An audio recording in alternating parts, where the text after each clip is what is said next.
It's the feeding ministry and food pantry at the Barnes United Methodist Church. And we got a professional lady that's going to talk to you about that.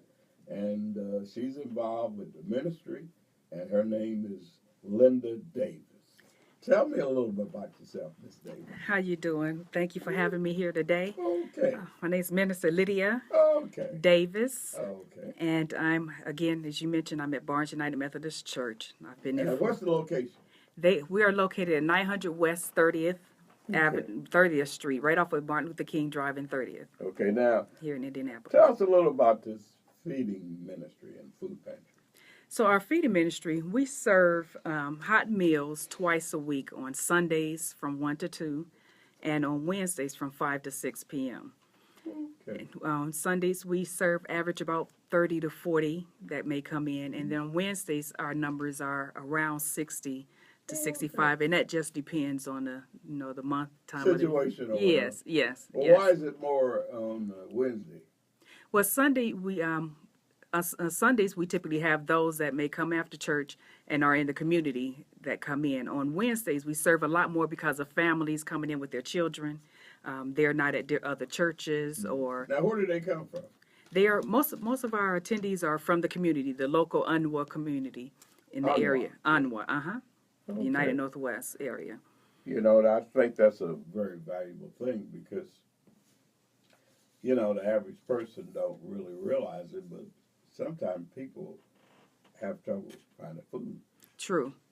True. And there isn't really a shortage of food. We have a shortage of the available resources of those that are trained, or those that have the heart to actually go out and serve the food, or be able to bring the food or resources. For instance, in Unknown, we had where the grocery store had closed, Double Eight on Martin Luther King Center. Yeah. So that created a big drought in the area, so to speak. So we have several pantries and feeding ministries that are trying to come together as a coalition, so to speak, but in partnership with one another to try to help fill that gap that absence of that grocery store had provided. But we serve between the feeding ministry, and then we have our food pantry. Okay. That currently we have it open during our feeding ministry hour. However, as we grow the food pantry and we're getting more fruits and vegetables and more supplies in, donors in, we'll be expanding that and probably providing that during a different time span. I think here recently, well, they begin to talk about families that go through challenges and a lot of high school kids and stuff like this, and you know, but I think the average person don't realize that, but that is a problem that we have in our community. That is a problem. As we have those that are unemployed, or those that are underemployed, meaning Right. they don't have adequate income, and the families are still growing in size, and all the other economic and impacts that exist. And then you have homelessness, or you have chemical dependencies. Oh, So now there's that is really a always problem. Yes, yes, Yeah. Well, and these folks, a lot of them have really just fell through the cracks. true. And when you have teenagers and kids like that, you know, this is an area that's very important Mm-hmm. because, you know, you're trying to run a family and you run through hard times like this, and it's very important to have a food pantry where folks can know where to go. Correct. Know where to go. We, in our area, we have a few of soup kitchens and pantries available. We have New Era, our own, Okay. 25th Baptist, where they have their substance abuse ministry there. Okay. But, when gleaners go away during the summertime, they're Oh, still they do on, go away sometimes. right, when they go to another area, they're not having their care mobile pantry. There's still that need. People are still hungry, Okay. and families are still in need of food. So they need to have a place in your local church areas and pantries that come together to be able to try to meet whatever needs that we can help provide. And it's important to have a location where folks know where to come. Exactly. And as I stated, this is a problem, but the average person that that doesn't have this problem don't realize it is a problem. It is a problem, right? Yeah. And when it happens, needing to eat that day is very important. It's very important. Yeah. And I want to commend, your ministry for, taking time to work with the community. And I know there's a lot of families that take advantage of this. Is that right? That's right. There's a lot of families come in with their children, singles. The demographics is pretty much across the board. You have your single households with children. You have singles and individuals, male, females, older, younger, all needing the service. And we're not just providing the physical food. Is temporary, so it's a day-to-day thing. It's an hour-by-hour thing, the need for food.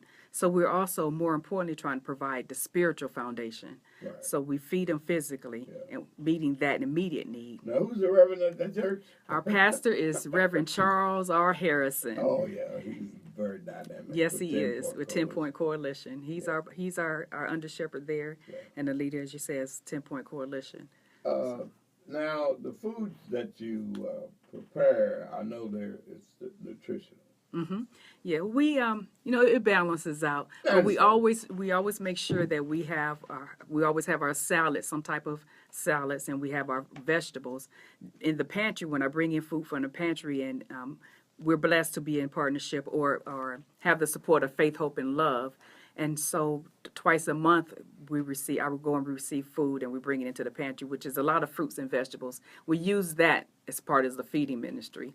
We also have second helpings that also bring nutritional meals, casserole type things with vegetables. So we always make sure we try to have fruit and vegetables as far as part as serving the hot meals as well as pantry available items. Yeah. Now, you're saying it's a couple times a week. Now, what days is that again? Our feeding ministry is twice a week, Sundays 1 to 2 and Wednesdays 5 to 6. Okay. Now, do they have to call or? No.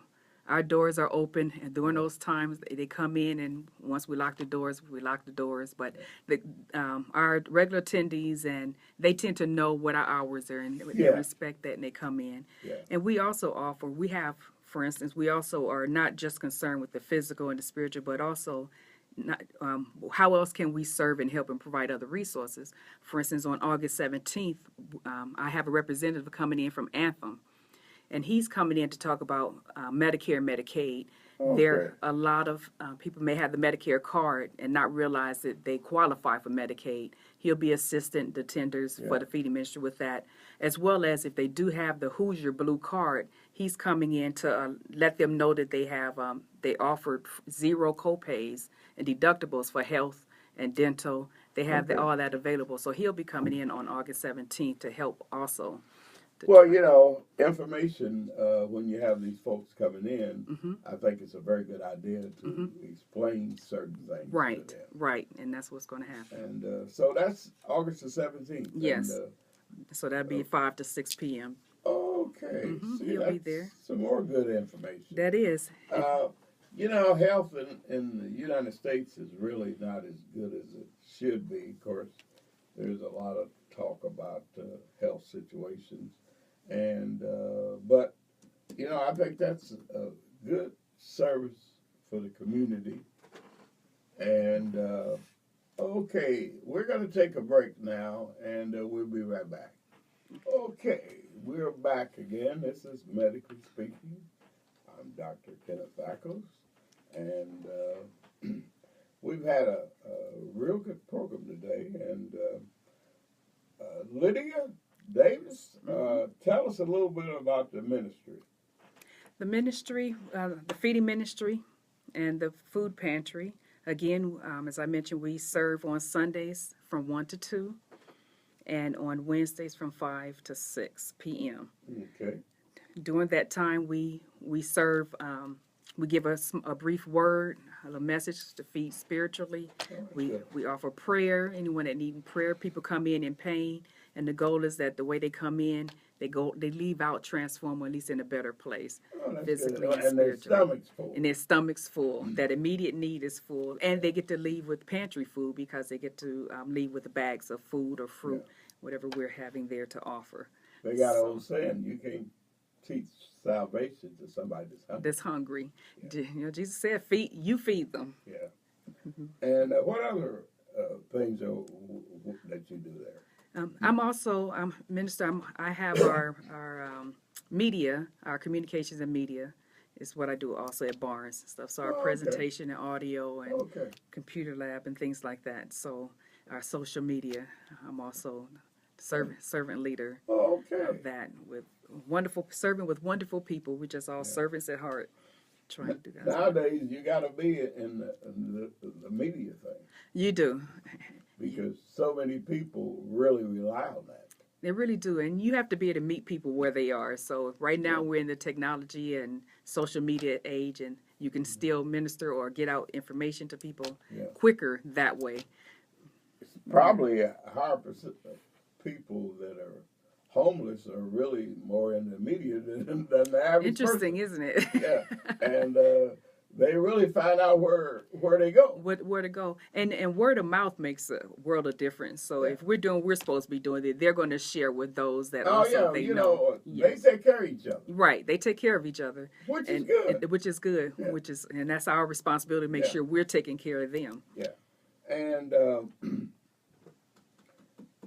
give me an idea of, say, on a Sunday, what do you actually do to get ready for this?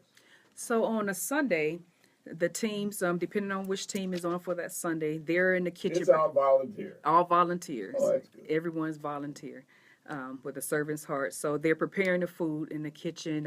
After service, we come over and we help set up tables and Okay. cups and all that. And the guests start coming over and filling.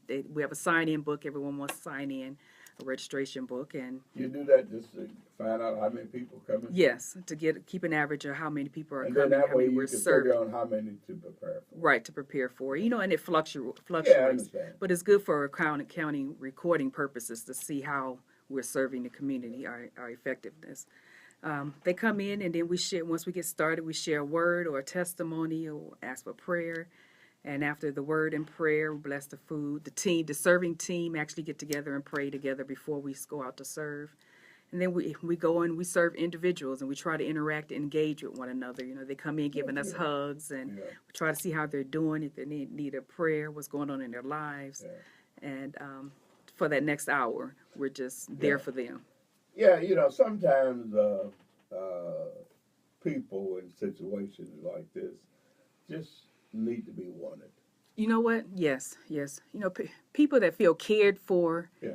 it make a world of difference to know that they're cared for, and they can sense authenticity. You know, they Yeah. can sense, yeah. You know, if you're faking, so to speak. So Yeah, and you know, our society sometimes look down on people like this, but they're just regular people. just regular people, and you know, we're just one meal or one paycheck away from That's right. being that person or Right. returning to that. So we always have to remember what goes up. You know, you can easily come back down. Right. So. And how many people actually on the team of feeding?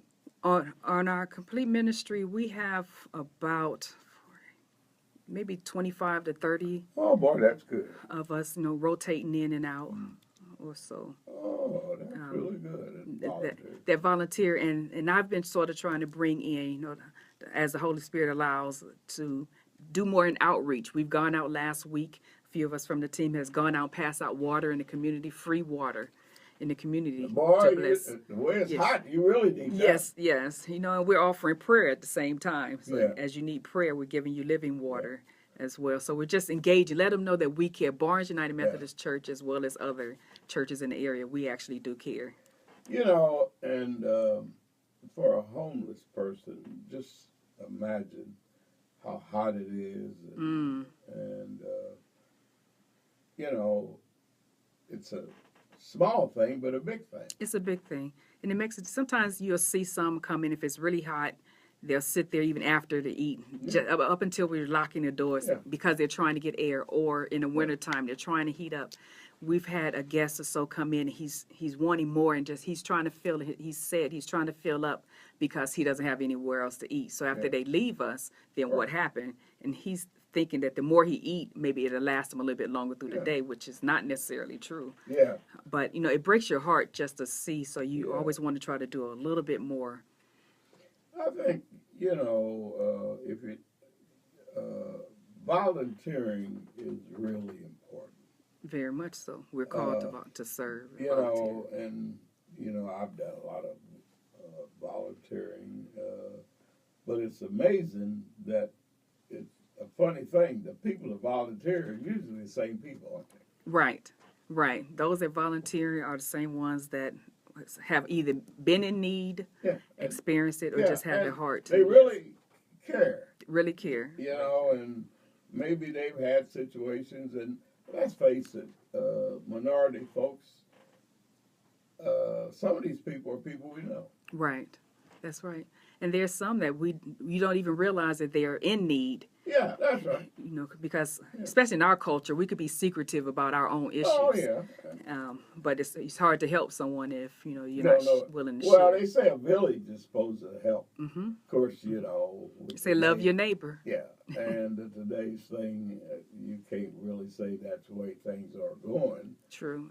all the Unfortunately. time, but there again, volunteering and helping the homeless, and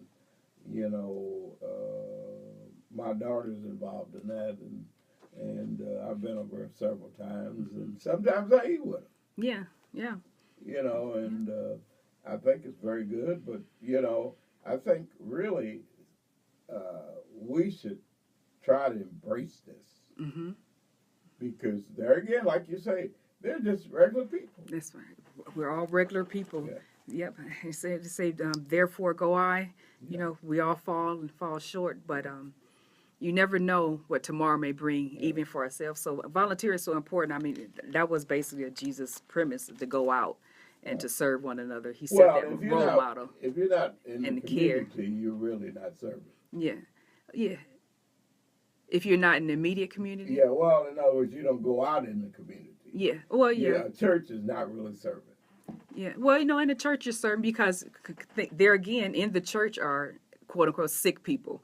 And we're all in the church with our own issues, so that's still serving. Yeah, everybody's in the church. Everyone's in the church serving. One way or another. Right. We're serving. We're trying to bring others into the kingdom of God, the family and the love of God, and that's just by caring for one another. So. Yeah. Go ahead and tell us about August the 17th again. August 17th, have a representative coming in from Anthem. He's coming in to discuss those with Medicare and Medicaid, or those that have Medicare don't know that they qualify for Medicaid. Information. But he's coming in on August 17th during 5 to 6 p.m. for those clients that we serve during our feeding ministry, and to offer them, to let them know, many don't know that with the Blue Hoosier card, health card, that they can have zero plan premiums, they can get medical, they can have free hospital stays and emergency room visits, they can have preventive exams and health screens. So he's coming to inform. He's also coming with a lot of free products to give to them as they come in. But anyway, he's there to answer questions about prescription drug coverage, etc. So he'll be there August 17th. 5 to 6 for our clients. Yeah, actually, that's kind of a health thing. It's health screening. Yeah, or information. And information. And how about if they don't have the Blue Hoosier card, how to find out if they qualify for the Medicaid, if they have Medicare. Okay, tell us again about the time and okay. You have to kind of remind people. Yeah, okay. No, that is not a problem. Yeah. Barnes United Methodist Church Feeding Ministry and Pantry, we serve on Sundays from 1 to 2 p.m. and on Wednesdays 5 to 6 p.m. But we're always available for prayer. Okay, now what's the address again? 900 West 30th Street, Indianapolis, 46208. And that's Reverend who? Reverend Charles R. Harrison. Oh, yeah. Because, he of does 10 Point Coalition. Yeah, he does a very good, we will have to get him on the program. Yes. And, of course, the 10 Point Coalition, because that's another area. Of course, there's a lot of areas that we need to talk about. We're all on one focus. We're all out there, crime stuff. If we can help with the feeding drought and get people fed, perhaps those that are stealing and creating crime, that'll help curtail that. Yeah. So we're all about trying to get to the center on the same battlefield from different. Yeah. But and I think with all of the problems that we have, you know, it's just going to take a big effort It does. to It does. help. I don't think you could really.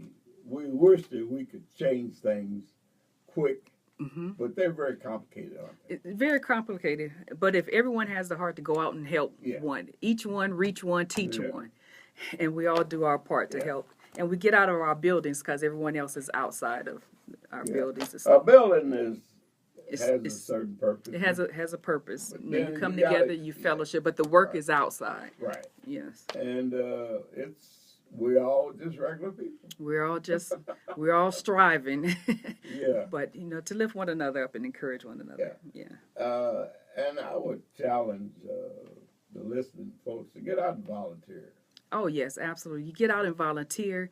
You If caring not in this, and also caring for our volunteers, because Yeah. if you don't really care for your volunteers, you know, you're not doing it for a pat on the back, but you're doing it because you want to, but you don't do it because you're going to get disrespected or any of that Yeah. stuff. So you Well- care for your volunteers, and everyone need to get out and volunteer and help, because You know- one day it could be them. yeah. One thing that I found out about homeless people, every now and then you run into very educated people. Actually, we have some that come to ours. One gentleman, he has a master's degree in computer technology Oh, engineering, boy. and he just cannot find a job. He comes, he's quiet, but he comes and he says to get food.